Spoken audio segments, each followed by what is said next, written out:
News టీవీకి స్వాగతం. నేను అనూష. ఎలాంటి క్షుద్ర పూజలు జరగలేదు. విలేకరుల సమావేశంలో హిందూపురం డీఎస్పీ.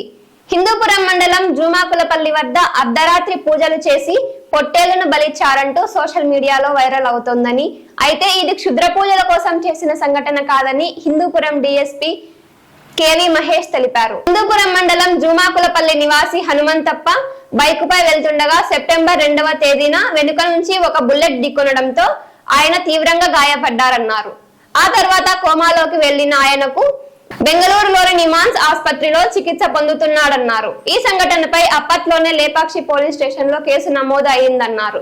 ఈ నేపథ్యంలో బాధితుని కుమారునికి చింతామణికి చెందిన మునియప్ప అనే పూజారి పరిచయం అయ్యాడన్నారు. మీ నాన్న ఆరోగ్యం పూర్తిగా కుదుటపడాలంటే ప్రమాదం జరిగిన స్థలంలో గంగమ్మ మునీశ్వరుని విగ్రహాలకు పూజలు చేసి ఒక పొట్టేలును బలిస్తే మేలు జరుగుతుందని పూజారి మునియప్ప నమ్మించాడన్నారు. దీంతో బాధితుని కుమారుడు సెప్టెంబర్ 24న ఘటనా స్థలంలో పూజారి చేత పూజలు చేయించి పొట్టేలును బలి ఇచ్చారన్నారు. కేవలం తన తండ్రి ఆరోగ్యం సంపూర్ణంగా కుదుటపడాలన్న ఉద్దేశంతోనే కుమారుడు పూజలు చేయించి పొట్టేలును బలి ఇచ్చాడన్నారు. అంతే తప్ప క్షుద్ర పూజల కోసం చేసింది కాదని డీఎస్పీ తెలిపారు.